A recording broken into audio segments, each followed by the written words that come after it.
launches from the Space Coast.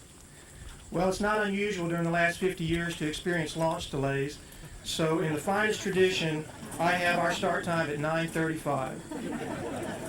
I'm Lieutenant Colonel Randy Horn, the Cape Commander, and I'll be your narrator. Please rise for the arrival of today's honor party and remain standing for the presentation of the colors, the national anthem sung by First Lieutenant Cheryl Woody, and the invocation by Chaplain Hobbs.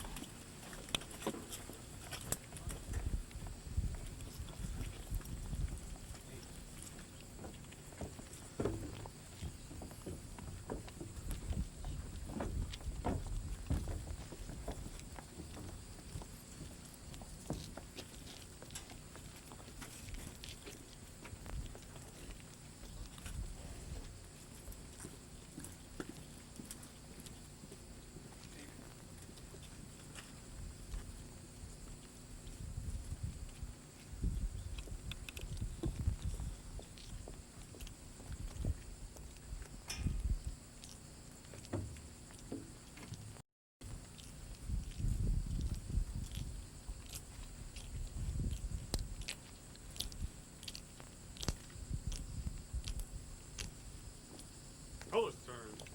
Heart. Present. Heart.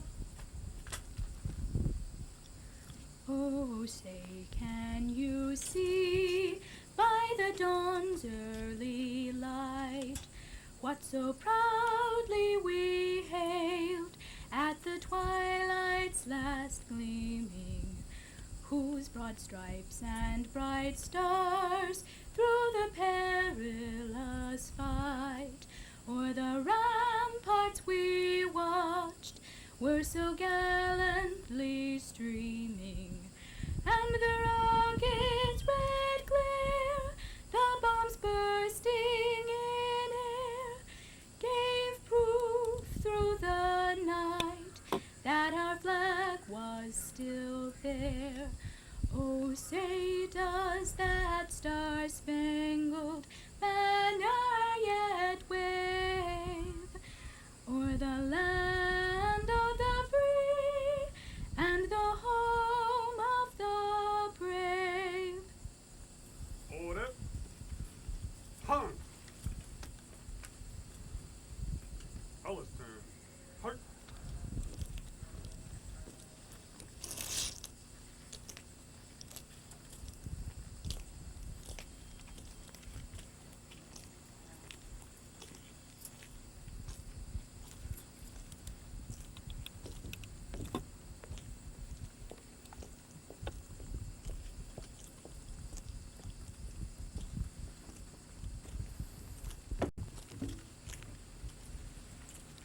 Let us pray. Heavenly Father, the first words of Holy Scripture are, "In the beginning God created." Today we gather at Launch Complex 3-4 to celebrate the beginning of a year-long time of special events designed to help us recall crucial aspects of the beginning of the American space program. Not far from us, the first rocket, Bumper 8, launched on 24 July 1950. That marks the beginning.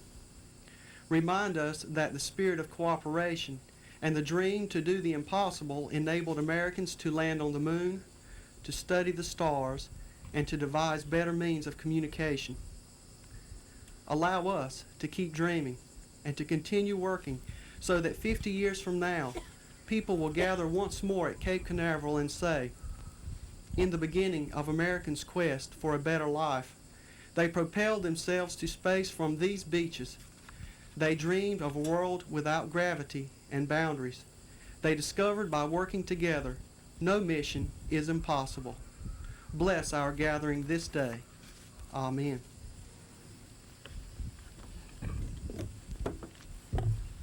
Please be seated. At this time, I would like to acknowledge our distinguished guests. We are honored to have with us today the 45th Space Wing's newest commander, Brigadier General Donald Pettit.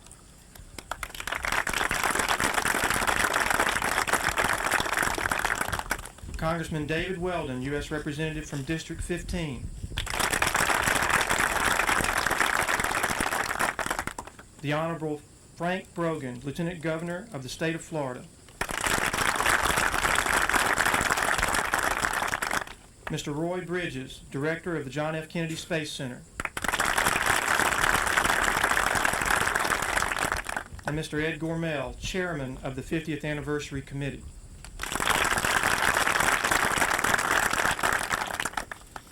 Ladies and gentlemen, General Pettit will begin today's ceremonies.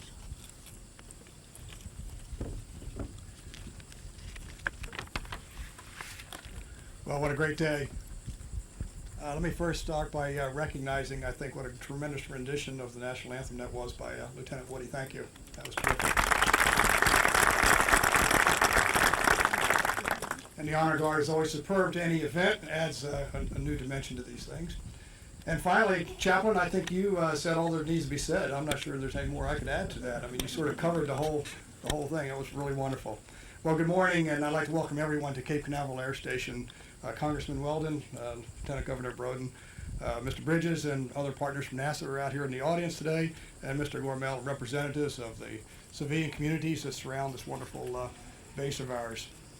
And of course to the men and women of the 45th Space Wing, who I've just had the pleasure of now being in command for 5 days. That's 1 day for each of the 10 years that we're out here to celebrate. So there's not a whole lot of history to my tenure here as yet.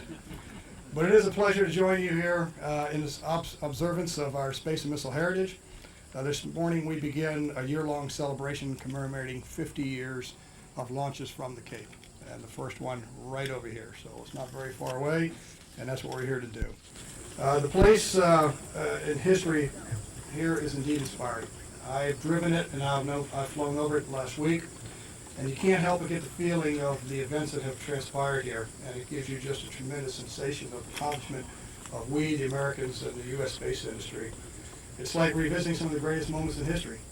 It's sort of like as you go around, you look at facilities, and the folks who's historians that point out to you the things that transpired here, you almost get the feeling that you're sitting in at Kitty Hawk or Edison's laboratory, or maybe Ford's garage. I mean, the technology, the things that have occurred here over the years are just absolutely overwhelming. And so what a privilege it is for me to come here from Colorado, where it was a cool 55 degrees, to command this installation, but I wouldn't change it for anything in the world today. Someone asked me after the change of command, what did it feel like to be coming down here? And I said it was much like winning the lottery, to be coming back to Florida. My wife once again corrected me and said, you know, it's really like winning Powerball because it's also Patrick Air Force Base at Cape Canaveral. She's absolutely right. When you think of America's technological leadership, you think of our space program, and you think of Cape Canaveral. You can't help but to do that. And this complex, Complex 3 and 4, is where it all started, as the chaplain said. It was here almost a half a century ago that America launched the first missile and rocket, and the age of Bumper began, the beginning of what we're at today. Bumper was only 60 feet long, two-stage rocket. That's what it was partially designed to do, to test what staging was like, and also what aerodynamics we would encounter at about Mach 7. So that was the beginning of that. But it was only 60 feet long, two-stage rocket. It started with a German V-2 as the first stage and a Army WAC upper stage. And just to stop and think, so on July the 24th, 1950, it flew all of 189 miles downrange. And what are we doing today? We put man on the moon. We're visiting Mars. Cassini just circled the Earth, going back to hit the rings of Saturn. What a wonderful, wonderful thing. You stop and think of technology, how it's leaped in just those short 50 years. And man on the moon. It is indeed a historic moment that occurred here. There are those who would say that the past is the past, and you need not look back at what history has transpired, but I disagree with that. In my view, where we came from should be an inspirational source and one of pride for all Americans. And it should act as a catalyst that pushes us forward toward continuing our technological leadership and achievement. We need those inspirational things. History is important to us. What has transpired in the past is important. Reviewing our past accomplishments often reminds us that nothing is impossible, and that we indeed owe a large debt of gratitude to those who made all of our achievements in the ballistic missile and space arena possible today. And with us out here today, as you'll see later, is an individual who was here as part of the Bumper launch, that first launch. However, there is one thing that's missing here at the Cape. And that one thing has been an oversight. And that is marking the spot where all of this began, where Bumper 8 was launched from. People drive around here not knowing that this historic complex 3-4, and it's just adjacent to the complex, Space Launch Complex 36. There are no historical markers. There are no road signs. Nothing has existed in the past to depict the location of this historic event. Well, that's about to change. Thanks to the insight of my predecessor, General Starbuck, we're going to begin correcting some of that today by unveiling a street sign that will point the way to this complex. We've already placed an Air Force sign at the complex to mark the launch site. And over the next 12 months, we'll embark on a public awareness campaign with our partners in the civilian community, such as the Florida Space Business Roundtable, which is sponsoring today's festivities, on a series of commemorative events. And again, there'll be one for each of the months over the next 12 months, with everything culminating on July the 24th, year 2000, which is in fact the date of the anniversary of Bumper's 8th launch. So we're planning a big year, and with your help, we'll not only give deserved attention to our heritage, but in the process, hopefully, inspire others and who can go out and conquer future space challenges. And I know we have a couple of great students that are out here today that are going to come up and help us engage with the rules and enter some contests and try to spur on some of the kids in the community. We encourage all of you in this audience today to spread the word that the Cape is truly a place for entry to space, with a glorious past, present, and a future. I had a boss who used to say, if you're not in space, you're not in the race. He said it every day to us, so it's ingrained into my brain. Folks, I will tell you that the Space Coast here is in the race. In fact, you're leading the pack. There are more launches from the Cape Canaveral area than all the other launch complexes in the world today. A monumental task that is done daily and just terrifically by all those people who are out here at the Cape working, civilians, military, NASA, Air Force, communities. And so I'm very grateful for that. Hopefully many of you will continue to join us over the next 12 months as the events unroll, as we march toward the future by embracing and remembering our past.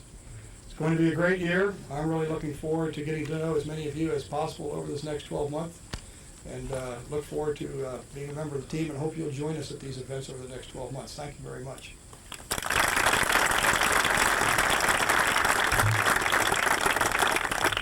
Thank you, General Pettit. Our next speaker will be Mr. Ed Gormel, Executive Director of the Joint Performance Management Office and the Chairman of the 50th Anniversary Committee.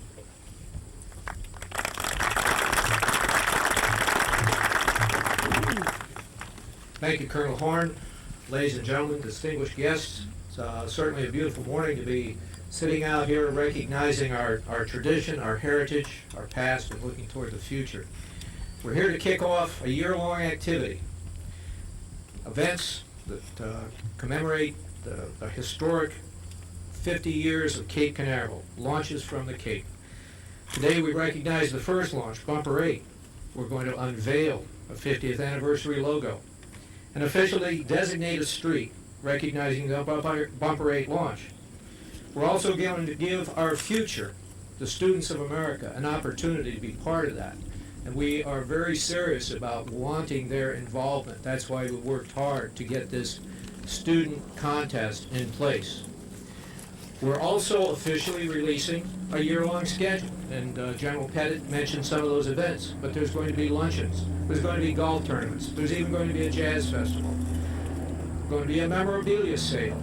The submarine ball, the 100th anniversary of submarine activity, is going to be linked with the heritage of the Cape because the Navy and their involvement at Cape Canaveral is long and important. Congressman Weldon has commissioned a video on the Cape's history, and that's going to be released in November. All of this has been put together by a group of dedicated people, the 50th Anniversary Committee, and I'd like them that are here today to please rise and be acknowledged by the audience. You folks have done a super job so far today.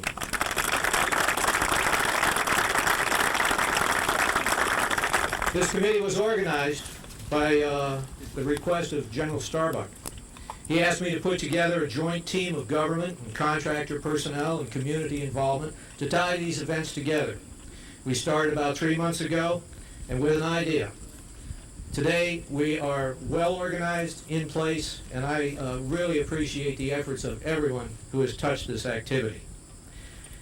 We're going to go through the efforts of the committee. We're recognizing the efforts of the committee, and we have created a great team and schedule. The Space Business Roundtable's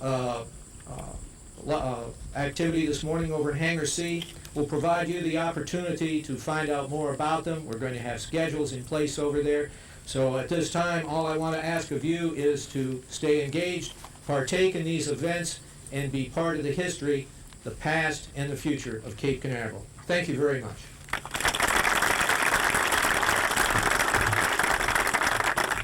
Thank you, Mr. Gormel. It now gives me great pleasure to introduce Mr. Roy Bridges, Director of Kennedy Space Center.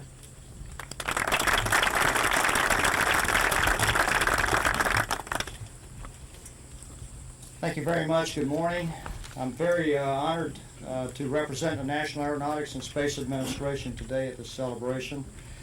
My job this morning is to introduce Congressman Weldon, but I want to take just a minute to say a couple other things about the great partnership we have out here on the spaceport. NASA, of course, was not around 50 years ago when Bumper was launched. But I do want to say that in our 40 years that we have been around, a little over 40 years, we certainly benefited from the almost decades worth of experience that people had gained in Cape operations when we started. And of course, as you know, we got off to a gangbuster start with launching both robotic space mission, spacecraft, as well as people into orbit. And we used derivatives of the DoD's vehicles to get started and to continue to launch our space probes and people until we built the Saturn V. And today we're continuing a great partnership out here at this spaceport.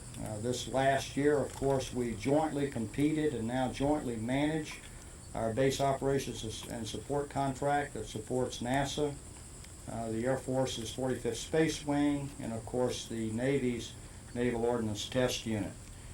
This is our way of joining together and creating a true national spaceport. And I think if you will look forward 50 years from today, 50 years from today, what will people be saying from a podium like this? Well, hopefully we will take some important steps to make sure that this space transportation node is something that our country can be proud of as we look back on the next 50 years. And of course, helping us make sure that we do the right things, being our champion in Washington and the U.S. House of Representatives, is Representative Dave Weldon. Congressman Weldon is an Army veteran and physician.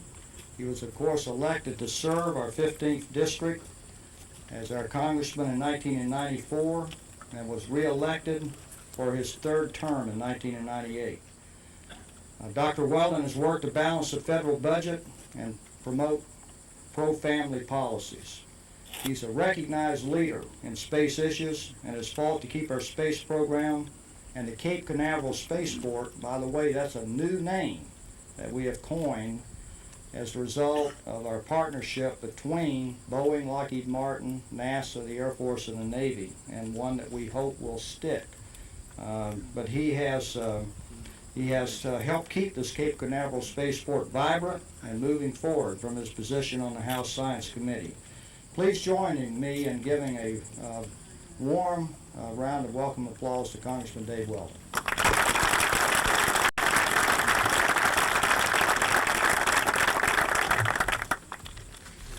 Thank you, Roy, and it's a real pleasure to be here with you and the other distinguished members of the podium here.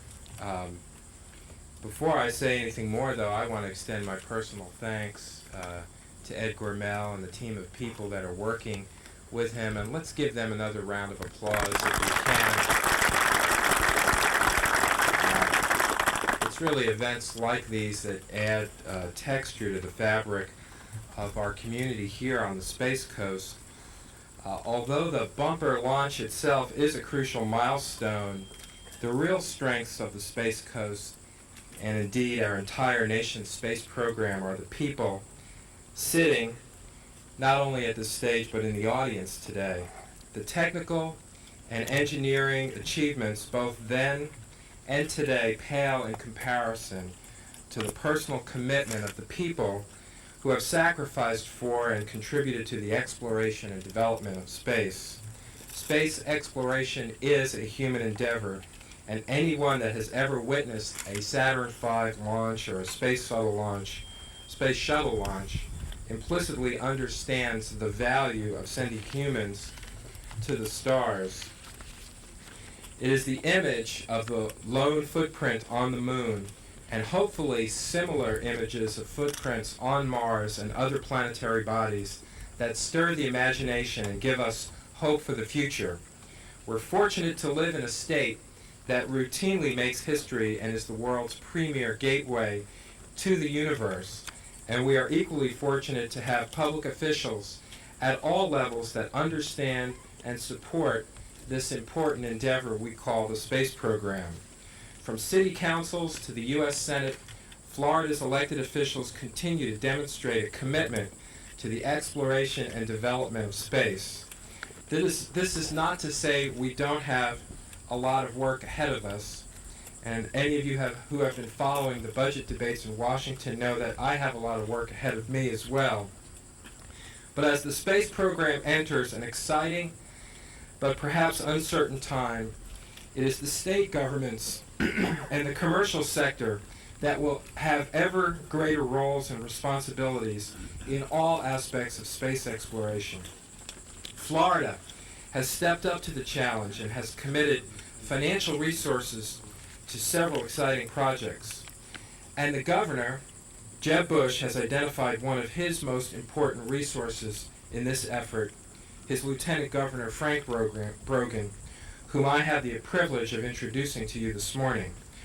Lieutenant Governor Brogan was recently asked by the governor to serve as the state of Florida's leading voice on state policy as it relates to space, and to be Florida's liaison to the aerospace community. And any of you that know Frank Brogan also know that he approaches projects with a level of excitement and charisma that is infectious to anyone around him. Frank Brogan is the 15th Lieutenant Governor of the state of Florida and was inaugurated this past January.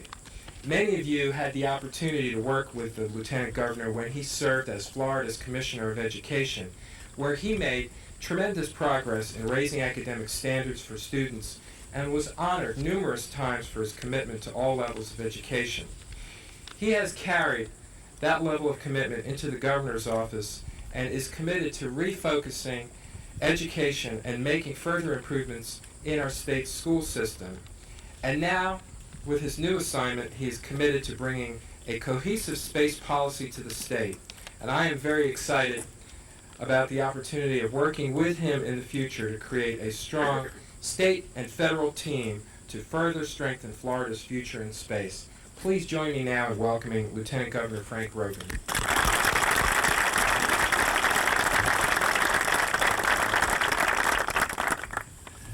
Thank you, ladies and gentlemen, and thank you, Congressman, for the kind introduction. And more importantly, thank you for your leadership at the federal level in trying to make certain that people of our nation and our world understand the importance of what is taking place in Florida, and more specifically, what is unfolding on the Space Coast. General, let me say on behalf of Governor Bush that we re-welcome you to the great state of Florida, and I know that the 45th is excited to have you, but we are equally excited to have you as a resident of our great state and are excited about the leadership that you will be providing as we move into the 21st century world of space. It is exciting to mark by this day the past accomplishments of what's gone on in the state of Florida, and again, very specifically, what's transpired in those 50 years right here on the Space Coast. I've got to tell you that in several of the assignments that have been afforded me by my friend and partner, Governor Bush, that being education, issues surrounding economic development, and others, the one of which I am so very proud and very excited having been offered is the opportunity to act as the governor's point man on space, the space industry, and space in the 21st century for the state of Florida. You see, it's not only a great professional excitement that I feel, but a great personal excitement. I'm a child of the space race. I grew up at a day and time where little boys and little girls became excited about space and the potential that our nation and our world held as it related to the uncharted areas of space. I had the opportunity while a freshman at the University of Cincinnati to stand in a hallway and peer into a tiny window that overlooked a classroom, and at the front of that classroom was the professorial instructor, a gentleman who had started at the University of Cincinnati not long before that, after having come off of several other small accomplishments. His name was Neil Armstrong. And the opportunity to peer through that tiny window and simply gaze upon a man that to young men and young women represented the excitement and the courage and the innovations brought to us by the space race is something that will be long-lasting in my life. And to know that now, never having thought that as a potential at that day and time, I stand in the greatest state in the country, on a stage at one of the most exciting places that this country and world has to offer, as the governor's liaison and point man on all things space for the state of Florida. What an exciting opportunity that is for me personally and professionally, and you as the partners in space for the 21st century. And those of you who have served so proudly and are veterans of the great space race understand more than most the potential that this state, this space coast, this country possess when it comes to opening up still uncharted territories and opportunities in the majestic magnitude that we call space. The lives of our boys and girls in the past 50 years, the lives of the boys and girls today, and the lives of the boys and girls yet to come have been made better directly and indirectly because of the innovation, the courage, the research and development, and the opportunities that we call space. Today, by acknowledging boys and girls as it relates to the history of the space race, which began here 50 years ago with Bumper 8, and more importantly, acknowledging the fact that this legacy, this history, is really the platform, the launching pad for what space in Florida has the potential to be in the 21st century if we partner and make certain that whether it's the federal level, whether it's the state level, whether it's our good friends and comrades with NASA, whether it's the state legislature or the United States Congress, whether it's the commercial vendors who are such an integral and important part of what we do here at the Cape, and whether it's the 15 million citizens who I think understand better today than they did yesterday the importance that space has meant to our great state. I am convinced, as is Governor Bush, that through partnership, we will not only survive space in the 21st century for the state of Florida, we will grow space in the 21st century for the state of Florida, and our entire planet will be better as a result of that. So I want to thank those who are veterans of the race. I want to thank those who are engaged today as courageous partners in making certain that space is always an important and viable part of what we do in the state of Florida and for our nation. And I want to thank all of those especially who assume these leadership roles, because leadership to me has always been synonymous with the word courage. The fact that, as did Neil Armstrong, seemingly yesterday, but still so very long ago, who took that first step and by taking it provided a footprint that others could follow in the great expanse that we call space, that Florida will always stand as a major player and a major leader in making certain that space provides a better opportunity for all of us in Florida, all of us in the nation, and all of us in the world. Again, on behalf of Governor Bush, we as an administration look so very forward to working with all of you and others around our state and our nation in seeing to it that Florida is always synonymous with the courage that we call space. Thank you, and God bless you for what you do.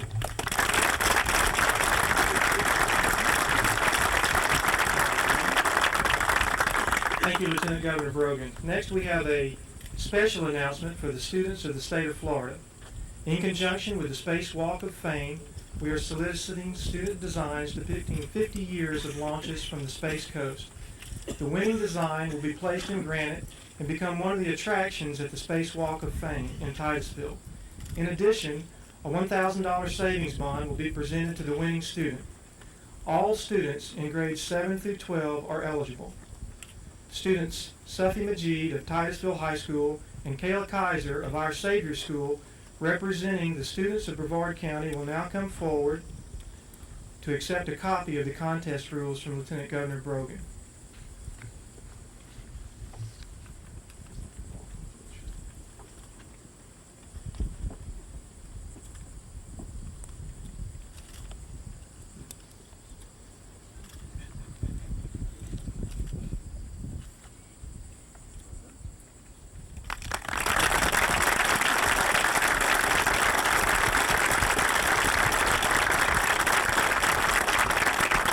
Thank you, Kayla. Thank you, Sufi.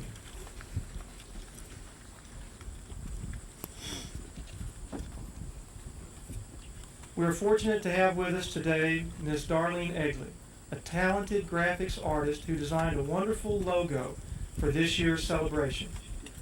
Ms. Egley, please come forward and unveil the logo.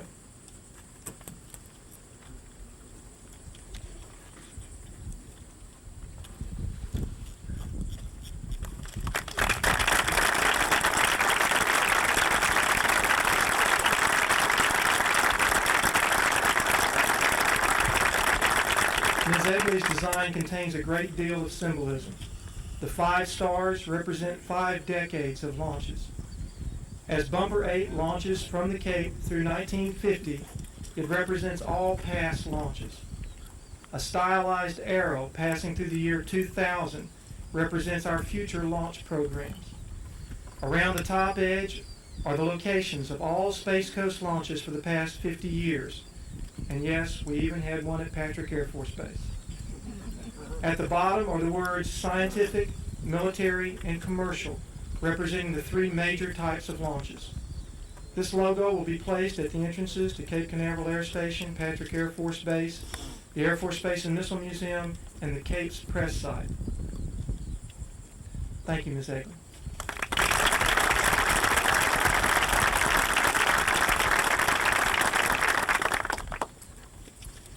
Next, I would like to introduce Bumper Program veteran Mr. Norris Gray.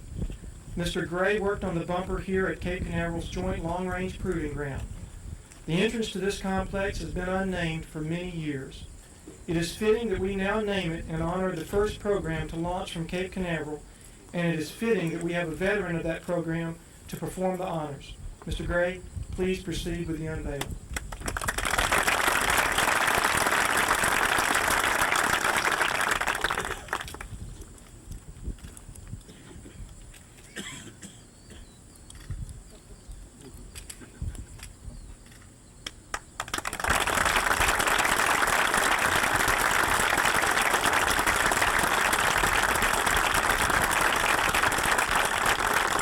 Thank you, Mr. Gray.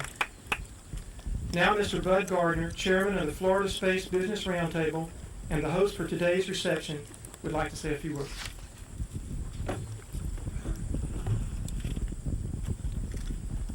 Hangar C is right up the road next to the lighthouse. It's the oldest hangar on the Cape. Rumor has it that Warner Von Braun had an office there and used to go up in the lighthouse to watch launches from this area. I hope that all of you will join us in a reception immediately following these historic activities. Thanks a lot.